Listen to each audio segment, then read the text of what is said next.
Hi mommies and daddies, welcome back to Momcom India. ये जो उल्टी करने से रिलेटेड क्वेश्चन है ये हमें बहुत बार पूछा जाता है, तो हमने सोचा कि इंडिविजुअली रिस्पॉन्ड करने की बजाय हम इस पर एक वीडियो करके आपको बताते हैं कि एक्चुअल में ये होता क्या है और आपको इस केस में क्या करना चाहिए, क्या आपको इतना परेशान होना भी चाहिए या नहीं। तो आइए इस टॉपिक पर बात करते हैं। वीडियो स्टार्ट करने से पहले 1 मिनट लूंगी आपका और आपको ये कहूँगी कि अगर मॉमकॉम इंडिया के वीडियोज़ देख के आपको मदद मिल रही है, आपको हेल्प मिल रही है, तो प्लीज़ ये वीडियोज़ एज मेनी नई मदर्स या नए पेरेंट्स के साथ शेयर कीजिए।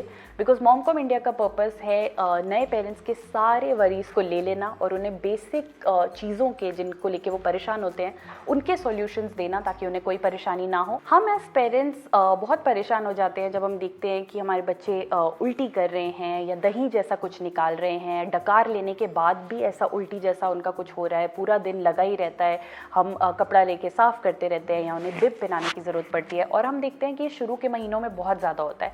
पर क्या हमें परेशान होने की ज़रूरत है? एक्चुअल में इसका आंसर है बिल्कुल भी नहीं। ये जो उल्टी करना है, अगर आपका बेबी जो है पनीर जैसा कुछ या दही जैसा कुछ निकाल रहा है मुंह से, तो ये बिल्कुल नॉर्मल माना जाता है एज पर डॉक्टर्स। 95% बच्चों को ये प्रॉब्लम जो है वो रहती है शुरू के महीनों में। अगर 95 नहीं, मैं 99% बोलूँगी। अगर आप किसी से भी सुनेंगे तो ये प्रॉब्लम हर बच्चे को रहती है, स्पेशली शुरू के महीनों में। 50% बच्चों को ये प्रॉब्लम 6 महीने तक भी रहती है और 5 से 10% बच्चों को ये प्रॉब्लम 1 साल तक भी रहती है।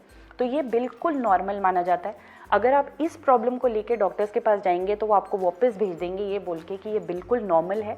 जब तक ऐसी कुछ चीज़ें, ऐसे कुछ साइंस आप ना देखें जो मैं आपको इस वीडियो में बताऊंगी, जो बिल्कुल रेड अलर्ट साइन है, तब तक आपको एक्चुअल में वरी करने की कोई ज़रूरत नहीं है। ये एक फेज़ है जो जैसे जैसे बच्चा थोड़ा सा बड़ा होगा वो पास ऑन हो जाएगा। तो आइए इसमें कुछ आपको डिटेल्स शेयर करती हूँ, बट सबसे पहले वरी दिमाग से हटाइए और अब वीडियो को सुनिए।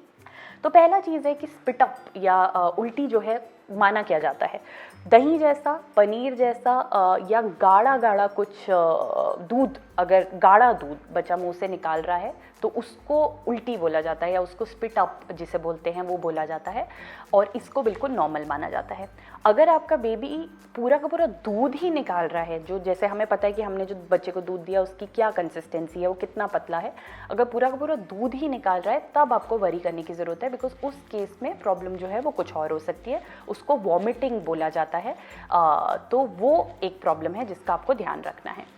दूसरी चीज़ है, ये कब होता है? ये कभी भी हो सकता है, कई बार डकार लेने के बाद भी होता है। हमें लगता है बच्चे ने डकार ले लिया फिर भी उसको ऐसा क्यों हो रहा है, बट ये नॉर्मल है। डकार लेने के बाद भी हो सकता है, ये इमीडिएटली जब आप दूध पीने के बाद बच्चे को उठाते हैं तब भी हो सकता है, ये थोड़ी देर बाद भी हो सकता है, तो ये कभी भी हो सकता है। तो ये बिल्कुल नॉर्मल है, दिन में कभी भी बच्चे को ये प्रॉब्लम हो सकती है। उसके बाद है कि ये होता क्यों है? ये इसलिए होता है कि जब बच्चे पैदा होते हैं तो उनका जो डाइजेस्टिव सिस्टम होता है, जो उनका पेट होता है, पूरा जो उनका सिस्टम होता है वो काफ़ी वीक होता है, उससे मैच्योर होने में टाइम लगता है। तो जैसे जैसे धीरे धीरे मतलब 6 महीने तक आप मान लीजिए कि वो थोड़ा डाइजेस्टिव सिस्टम मैच्योर हो जाता है और 1 साल तक वो काफ़ी मैच्योर हो जाता है। तो इसीलिए जब बच्चा बैठना शुरू करता है अराउंड 6 से 8 महीने के बीच में ये प्रॉब्लम अपने आप जाना शुरू कर देती है, बिकॉज तब तक उसका डाइजेस्टिव सिस्टम जो है वो स्ट्रांग हो जाता है। बट उससे पहले क्योंकि काफ़ी वीक होता है और बच्चा इतनी बार दूध पीता है तो कई बार उसका पेट जो है वो दूध को होल्ड नहीं कर पाता या ठीक से डाइजेस्ट नहीं कर पाता और उसी को वापस निकाल देता है। या कई बार ऐसे होता है कि दूध पीने के बाद बच्चा बहुत एक्टिविटी कर देता है तो वो वापस जो है वो निकल आता है। उसके बाद है कि ये बंद कब होता है? तो नॉर्मली जैसे कि मैंने बताया कि जब बच्चा बैठने लगेगा तब ये प्रॉब्लम जो है ये अपने आप ही चली जाती है। जैसे मैंने बताया 50% बच्चों का स्पिटअप का प्रॉब्लम 6 महीने तक चला जाता है, 75% बच्चों का 8 से 9 महीने के बीच में चला जाता है और मैक्सिमम 90 से 95% बच्चों का 1 साल तक ये प्रॉब्लम पूरा का पूरा चला जाता है।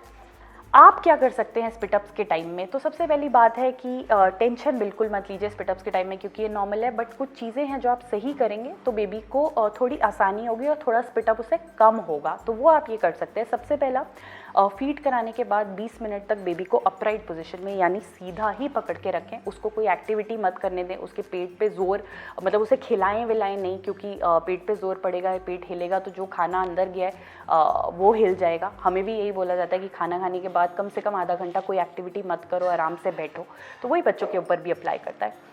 दूसरा है छोटी और रेगुलर फीड कराइए। हम क्या करते हैं, कई बार जब हम बेबी को बॉटल से दूध देते हैं तो हम एक ही बार में बहुत ज़्यादा दूध दे देते हैं। अब हमें नहीं पता है कि बेबी के पेट का साइज़ कितना है, तो उसका, और बेबी को नहीं पता है कि रोकना कब है क्योंकि वो बोल नहीं सकते हैं, तो उसका पेट इतना ज़्यादा दूध ले लेता है कि वो ठीक से उसे डाइजेस्ट ही नहीं कर पाता। इसीलिए हर 2 से 3 घंटे में छोटी छोटी फीड्स जो हैं वो आप बेबी को दीजिए और उसमें आप देखेंगे कि बहुत ही फ़र्क पड़ेगा।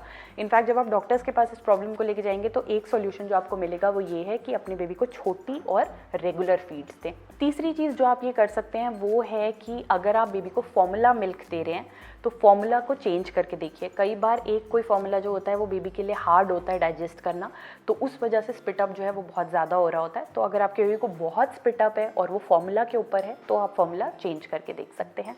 उसके बाद है बेबी को डकार ज़रूर दिलवाओ।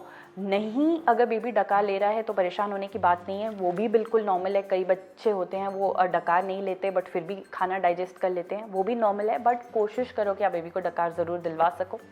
उसके अलावा रिकॉर्ड करो पैटर्न। जब भी बेबी स्पिटअप करता है तो एक रिकॉर्डिंग करो कि भाई लिख के रखो कि नॉर्मली स्पिटअप कब हो रहा है, क्या ब्रेस्ट फीडिंग के बाद हो रहा है, क्या फॉर्मूला पीने के बाद ही स्पिटअप होता है, क्या सिर्फ रात को होता है, क्या बेबी फीड लेने के बाद जब एकदम खेलने लग जाता है तब स्पिटअप होता है। तो ये जब आप रिकॉर्ड करोगे तो हो सकता है आपको इसमें कोई पैटर्न दिखाई दे और उसके अकॉर्डिंगली भी आप सॉल्यूशन दे सकते हो। अगर समझ लो बेबी हमेशा जब आप देखते हो कि उसने फीड लिया उसके बाद वो जब खेलने लग गया तो तभी उसे स्पिटअप हुआ, इसका मतलब है कि उसे थोड़ा सा टाइम और रोक के आपको रखना चाहिए ताकि उसके पेट में खाना डाइजेस्ट हो जाए। तो बेसिकली ये पैटर्न हेल्प करेगा।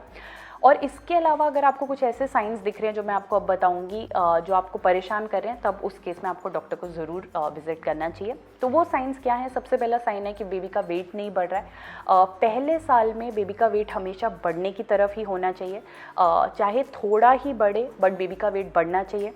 6 महीने में बेबी का वेट बर्थ वेट से डबल हो जाना चाहिए और 1 साल तक बेबी का वेट 10 से 12 किलो के ब्रैकेट में आ जाना चाहिए। तो धीरे धीरे बेबी का वेट अगर बढ़ रहा है कोई प्रॉब्लम नहीं है, बट अगर बेबी का वेट बढ़ना रुक गया है तो फिर वो एक कंसर्न की बात है और आपको डॉक्टर से डिस्कस करना चाहिए। दूसरी बात है, अगर स्पिटअप करते हुए या उल्टी करते हुए आपका बेबी बहुत ही डिस्कम्फर्टेड हो जाता है, ऐसे लगता है पेट में उसके मरोड़े पड़ रहे हैं या वो बहुत उल्टी जैसा कर रहा है, मतलब बड़ा परेशान सा हो जाता है, तब आपको डॉक्टर को ज़रूर बताना चाहिए। ये एक परेशानी की बात है। तीसरा है, अगर बेबी ने फीड लेना कम कर दिया है, मतलब उसकी फीडिंग बिल्कुल कम हो गई है, वो एक बहुत ही परेशानी का साइन है, तब आपको डॉक्टर को बताना चाहिए। और आखिरी बात है कि अगर बेबी दूध निकाल रहा है, मतलब आप एज अ पेरेंट फ़र्क पता कर सकते हो कि कब दूध निकाला है और कब दूध गाढ़ा दूध या पनीर जैसा कुछ निकाला है। तो अगर बेबी प्रॉपर दूध निकाल रहा है तब हो सकता है कि प्रॉब्लम कुछ और हो, उस केस में भी आपको डॉक्टर को कंसल्ट करना चाहिए। तो ये थे हमारा एक्सपीरियंस ऑन स्पिटअप। हमने सारे क्वेश्चंस इसमें लिख के आंसर करने की कोशिश करी क्योंकि हमें लगा कि मतलब ये एक ऐसा टॉपिक है जिस पे हर पेरेंट को वरी होता है और हर पेरेंट को अवेयरनेस की ज़रूरत है। हमने भी ये एक्सपीरियंस किया था और 6-6.5 महीने में कबीर का ये प्रॉब्लम जो था वो चला गया था। हमारे केस में हमने जो प्रॉब्लम ज़्यादा देखा वो देखा कि जब हमने उसे फॉर्मूला स्टार्ट किया, जब हमने उसे नैन प्रो दिया, तब उसको ये प्रॉब्लम बहुत होती थी और तब उसे बहुत डिस्कम्फर्ट होता था स्पिट आउट करने के लिए भी। तो हमने जब नैन से एन्फामिल पे फॉर्मूला चेंज किया, उसका स्पिट आउट 50% से कम हो गया। हमने एन्फामिल से सिमिलैक पे चेंज किया तो उसका स्पिट आउट जो था वो मुश्किल से 5% रह गया, और वो भी जब उसने बैठना शुरू कर दिया तो वो बिल्कुल आज की डेट में उसको ये प्रॉब्लम अब नहीं रह गई है।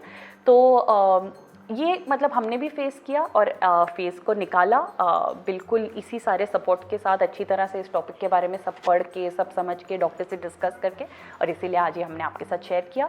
होप आपको ये वीडियो अच्छा लगा होगा। अगर लगा हो तो लाइक बटन पे ज़रूर क्लिक करो, कमेंट ज़रूर करो, और जैसे कि मैंने वीडियो में पहले कहा, प्लीज़ इसे हर पेरेंट के साथ शेयर करो। इतने सारे क्वेश्चंस की ज़रूरत ही नहीं पड़ेगी अगर हम ये वीडियो सबके साथ शेयर करके उनकी प्रॉब्लम्स को ले लें। और चैनल को सब्सक्राइब ज़रूर करो। मॉमकॉम इंडिया का फैमिली मेंबर बनने का इससे अच्छा मौका आपको मिल ही नहीं सकता है। Thank you so much for watching Momcom India. Will talk to you soon.